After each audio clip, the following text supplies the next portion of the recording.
Primeira Epístola do Apóstolo João, capítulo 1. O que era desde o princípio, o que ouvimos, o que vimos com os nossos olhos, o que temos contemplado, e as nossas mãos tocaram da palavra da vida. Porque a vida foi manifestada, e nós a vimos, e testificamos dela, e vos anunciamos a vida eterna, que estava com o Pai e nos foi manifestada. O que vimos e ouvimos, isso vos anunciamos, para que também tenhais comunhão conosco, e a nossa comunhão é com o Pai e com o seu Filho Jesus Cristo. Estas coisas vos escrevemos para que o vosso gozo se cumpra. E esta é a mensagem que dele ouvimos e vos anunciamos, que Deus é luz, e não há nele trevas nenhumas. Se dissermos que temos comunhão com ele e andarmos em trevas, mentimos e não praticamos a verdade. Mas se andarmos na luz, como ele na luz está, temos comunhão uns com os outros, e o sangue de Jesus Cristo, seu Filho, nos purifica de todo o pecado. Se dissermos que não temos pecado, enganamo-nos a nós mesmos, e não há verdade em nós. Se confessarmos os nossos pecados, ele é fiel e justo para nos perdoar os pecados e nos purificar de toda a injustiça. Se dissermos que não pecamos, fazemo-lo mentiroso, e a sua palavra não está em nós. Primeira Epístola do Apóstolo João, capítulo 1. A Epístola de João tem um caráter próprio. É a vida eterna manifestada em Jesus e a nós comunicada. A vida que estava com o Pai e que está no Filho. É nesta vida que os crentes gozam da comunhão do Pai e estão em relação com Ele pelo Espírito de adoção, e que a sua comunhão é com o Pai e com o Filho. O próprio caráter de Deus é a pedra de toque desta vida, porque dele emana. O primeiro capítulo verifica estes dois últimos pontos, a saber, a comunhão com o Pai e com o Filho, e que esta comunhão deve ter lugar de acordo com o caráter essencial de Deus. O nome de Pai é o que dá o tom ao capítulo 2. Em seguida, é o que Deus é que põe à prova a realidade desta vida. As epístolas de Paulo, falando desta vida, ocupam-se, em geral, em apresentar aos cristãos a verdade relativa aos meios de se permanecer na presença de Deus, justificados e tornados agradáveis. A Epístola de João, isto é, a sua primeira epístola, mostra-nos a vida que vem de Deus por Jesus Cristo. João coloca Deus perante nós, o Pai revelado no Filho, e a vida eterna nele.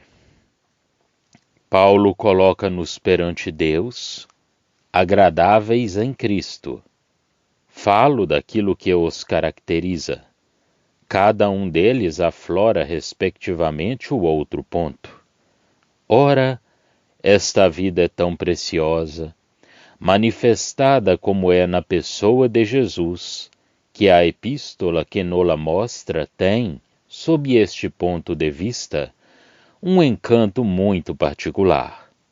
Assim, quando volto os olhos para Jesus, quando contemplo toda a sua obediência, a sua pureza, a sua graça, a sua ternura, a sua paciência, a sua dedicação, a sua santidade, o seu amor, a ausência completa em si de toda a procura de si mesmo, eu posso dizer: eis a minha vida.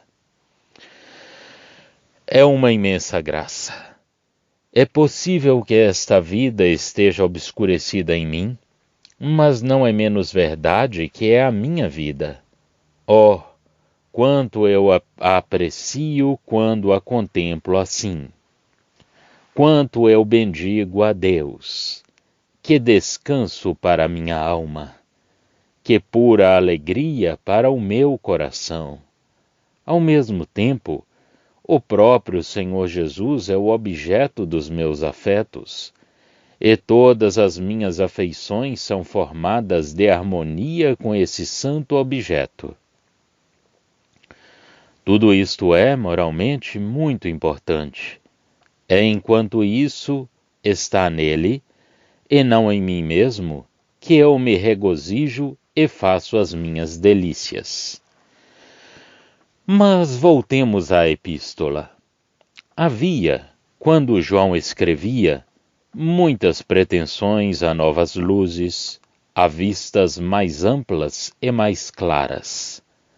Pretendiam que o cristianismo era muito bom, como coisa elementar, mas que tinha envelhecido e que havia uma nova luz que ultrapassava de longe esse crepúsculo de verdade. A pessoa de nosso Senhor Jesus Cristo, verdadeira manifestação da própria vida divina, dissipou todas essas orgulhosas pretensões, essas exaltações do espírito humano sob a influência do inimigo, que não faz senão obscurecer a verdade, e que reconduziram o espírito dos homens às trevas de onde elas próprias saíram.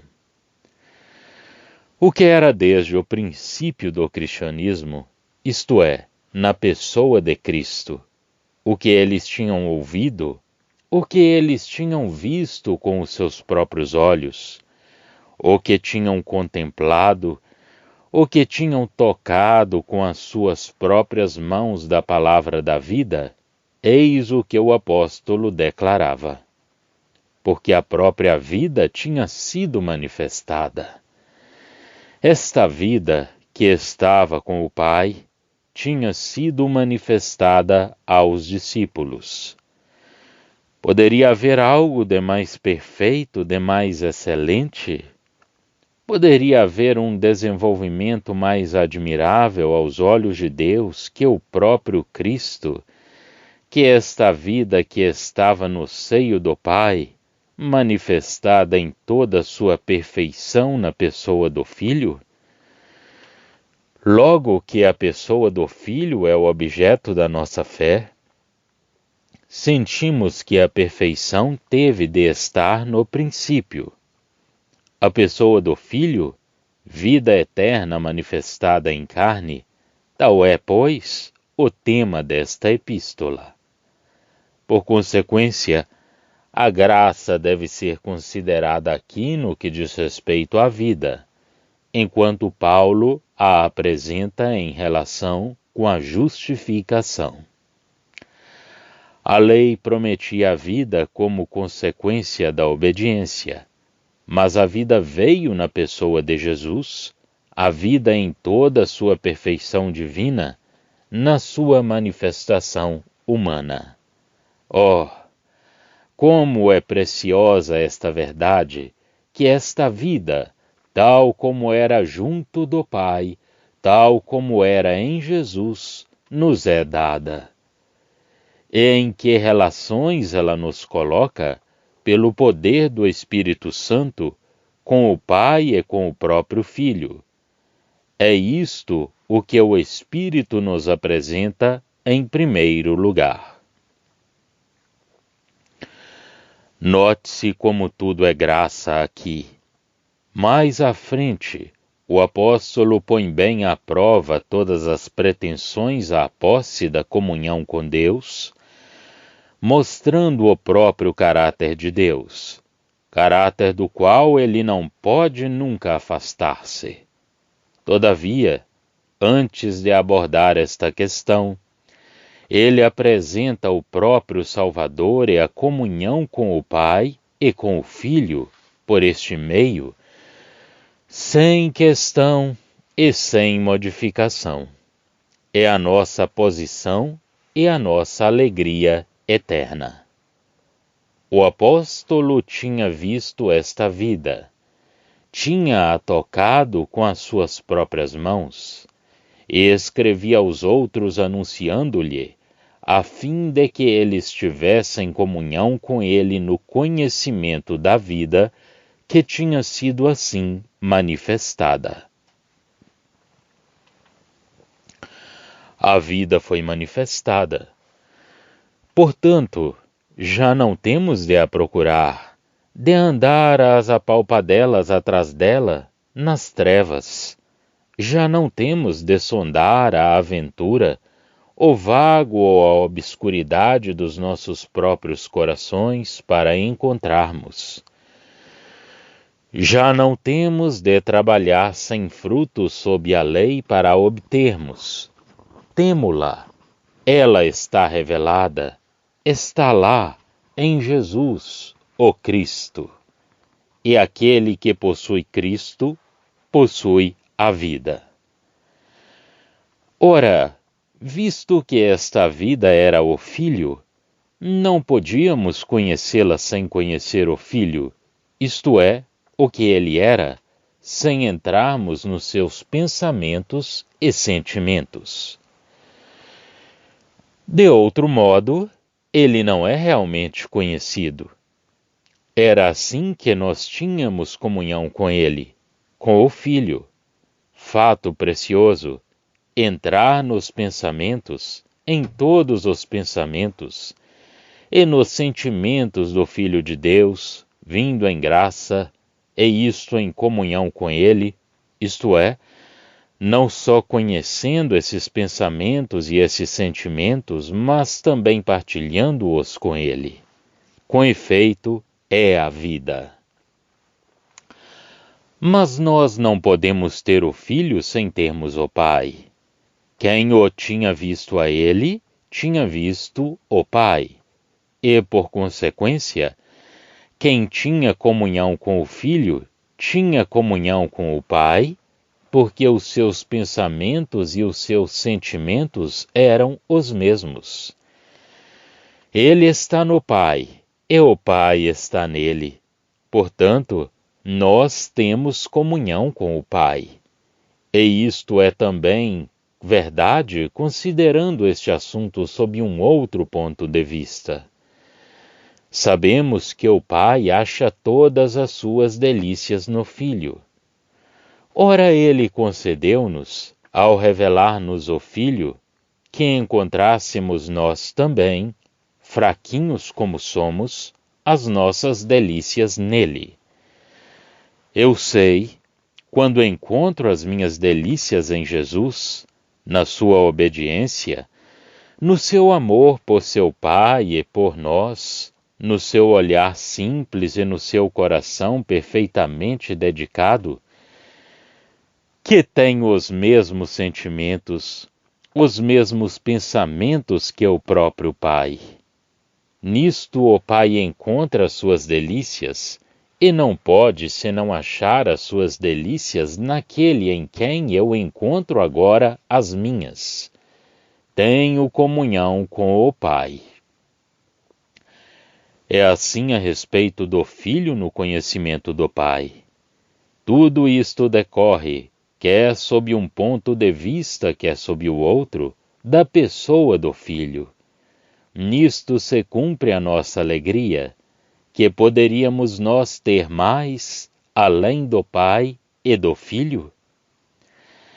Que felicidade mais perfeita do que uma identidade de pensamentos, de sentimentos, de alegrias e de comunhão com o Pai e o Filho, tirando toda a nossa alegria deles mesmos?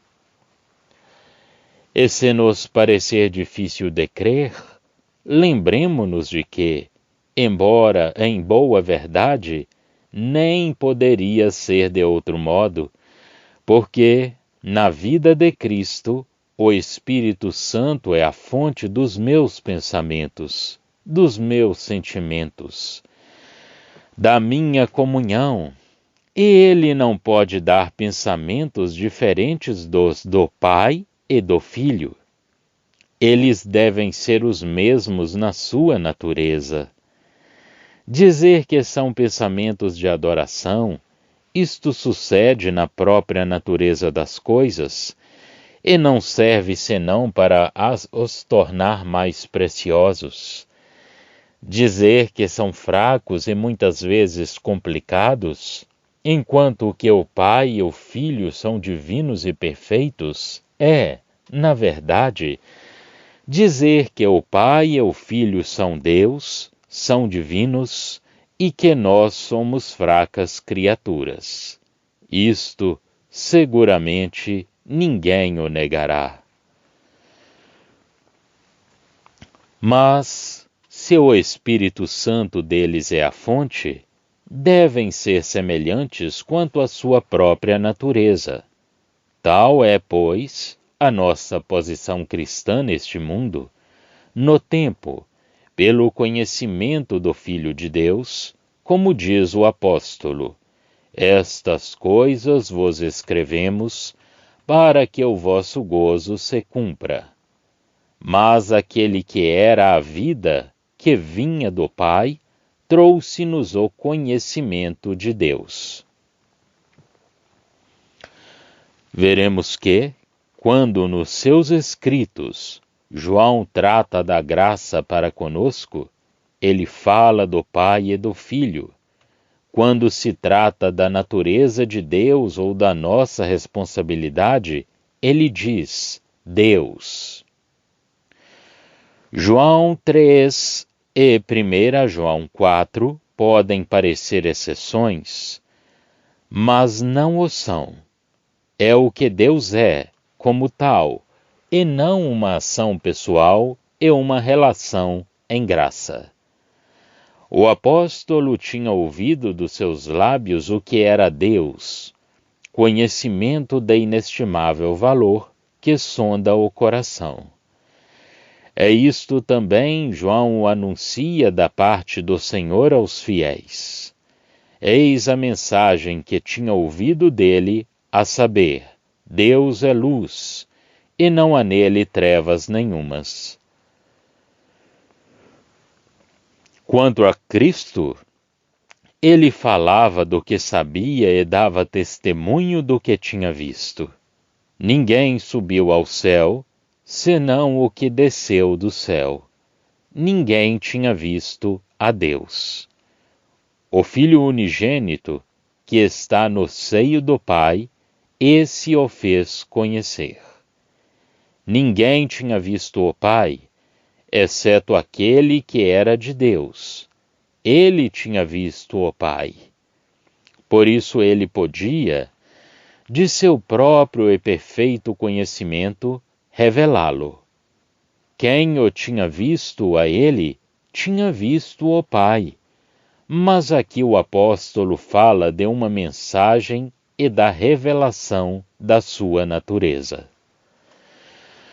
Ora, Deus era a luz, a pureza perfeita que manifesta ao mesmo tempo tudo o que é puro e tudo o que o não é. Para se ter comunhão com a luz, é preciso ser-se luz. ser da mesma natureza da luz, e capaz de poder ser visto na luz perfeita. A luz não pode ligar-se senão àquilo que é dela própria. Se houver algo que se misture com ela, a luz já não é luz. A luz é absoluta na sua natureza, excluindo tudo o que não for ela própria. Por isso, se dissermos que temos comunhão com Ele e andarmos em trevas, mentimos e não praticamos a verdade. Neste caso, a nossa vida é uma perpétua mentira. Mas, se andarmos na luz, como Ele na luz está, nós, os crentes fiéis, temos comunhão uns com os outros, e o sangue de Jesus Cristo, seu Filho, nos purifica de todo o pecado. Eis os grandes princípios, os grandes traços da posição cristã. Estamos na presença de Deus sem véu. É uma coisa real, um serviço de vida e de um comportamento. Não é a mesma coisa que andar segundo a luz, é sim andar na luz. Quer dizer que este comportamento é, aos olhos de Deus, iluminado pela plena revelação do que Ele é.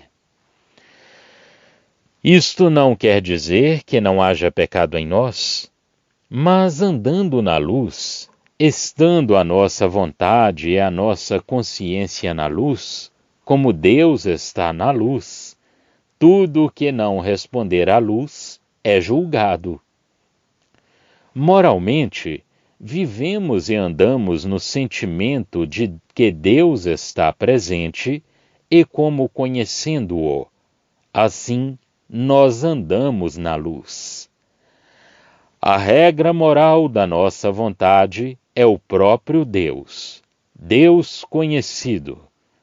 Os pensamentos que dirigem o coração vêm dele mesmo e formam-se segundo a sua revelação. O apóstolo fala destas coisas sempre de uma maneira abstrata. Por isso diz: ele não pode pecar, porque é nascido de Deus. E isto mantém a regra moral desta vida, é a sua natureza, é a verdade, na medida em que o homem é nascido de Deus. Não podemos ter outra medida deste fato, porque qualquer outra seria falsa. Infelizmente, isto não sucede se não formos sempre consequentes, mas nós somos inconsequentes. Se não estivermos nesse estado, não andamos de harmonia com a natureza que possuímos. Estamos fora do nosso estado real, segundo essa natureza. Além disso, andando na luz, como o próprio Deus está na luz, nós, crentes, temos comunhão uns com os outros. O mundo é egoísta. A carne, as paixões procuram a sua própria satisfação. Mas, se eu andar na luz, o egoísmo, não tem ali lugar. Posso gozar da luz e de tudo o que ali procuro, na companhia de outros, sem invejas nem ciúmes. Se um outro possuir algo de carnal, eu estou privado disso.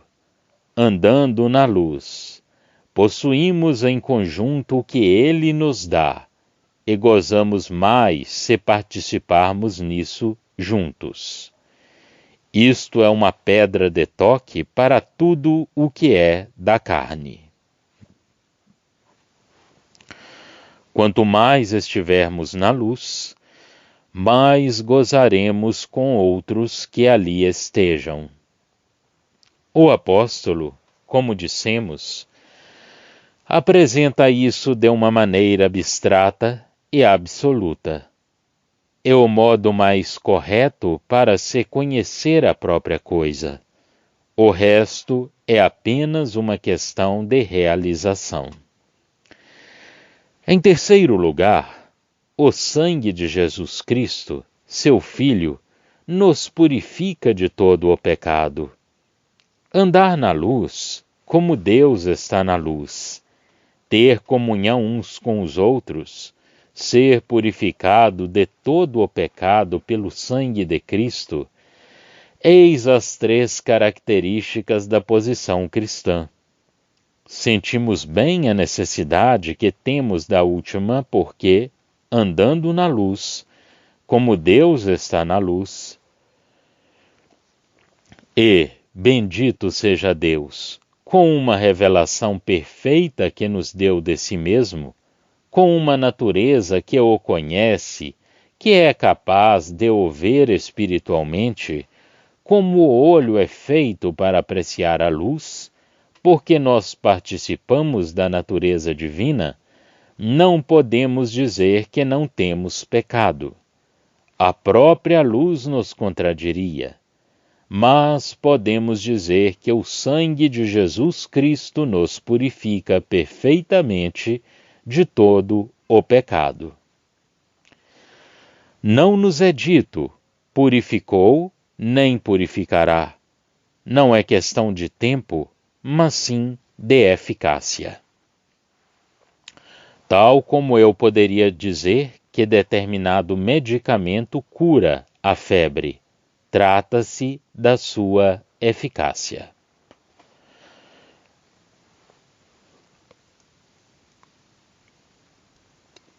Pelo Espírito, gozamos juntos da luz. É a alegria comum dos nossos corações perante Deus, sendo-lhe agradáveis. Um testemunho à nossa comum participação na natureza divina, que é também amor. E a nossa consciência não é um impedimento para nós, porque conhecemos o valor do sangue.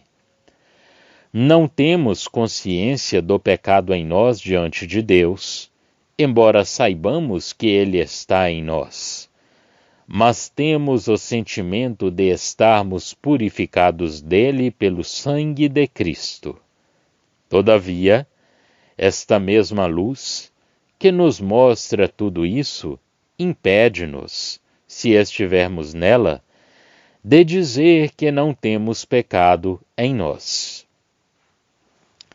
Enganar-nos-íamos a nós mesmos se o disséssemos, e a verdade não estaria em nós.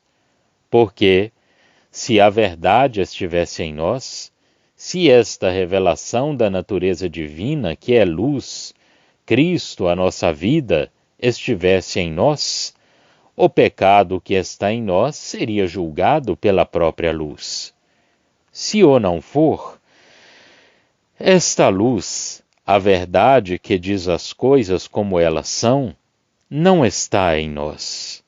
Se, porém, cometermos mesmo o pecado, e tudo, estando julgado segundo a luz, for confessado, de sorte que a vontade já ali não tome parte, estando aniquilado o orgulho dessa vontade, Ele é fiel e justo para nos perdoar os nossos pecados e nos purificar de toda a iniquidade. Se dissermos, como verdade geral, que não temos pecado, isso mostra não só que a verdade não está em nós, mas também que fazemos Deus mentiroso. Falando do pecado, o apóstolo exprime-se no presente. Nós temos. Falando do fato de pecar, emprega o passado. Não supõe que continuemos a fazê-lo. Tem-se perguntado se o apóstolo fala do primeiro encontro com o Senhor ou de faltas posteriores. Eu respondo, ele fala de uma maneira abstrata e absoluta. A confissão traz o perdão por graça. Se trata do nosso primeiro encontro com Deus, é o perdão no seu sentido pleno e absoluto. Deus perdoou-me, já não se lembra dos meus pecados. Se trata de uma falta posterior, a honestidade do coração confessa-a sempre. Temos então o perdão quanto ao governo de Deus. A condição presente é a relação da minha alma com Ele. Mas aqui, o apóstolo, como em qualquer outro lugar, fala de uma maneira absoluta e do princípio. A sua palavra não está em nós, porque ele diz que todos pecaram. Há, portanto, estas três coisas. Mentimos. A verdade não está em nós. Fazemos Deus mentiroso. É esta comunhão com Deus na luz que, na vida cristã prática e diária, une inseparavelmente o perdão e o sentimento atual que dele temos pela fé e pela pureza de coração. Encontramos, pois, a posição cristã, verso 7, e as coisas que, de três maneiras diferentes, são opostas à verdade, à comunhão com Deus em vida. O apóstolo escrevia aos cristãos acerca da comunhão com o Pai e com o Filho, para que a alegria deles fosse cumprida. Já estão disponíveis para leitura os comentários do Novo Testamento e do Antigo Testamento de João Nelson Darby. Estão nos formatos de livro, e-book, também aplicativo para o celular Android. Visite o nosso site www.palavrasdoevangelho.com.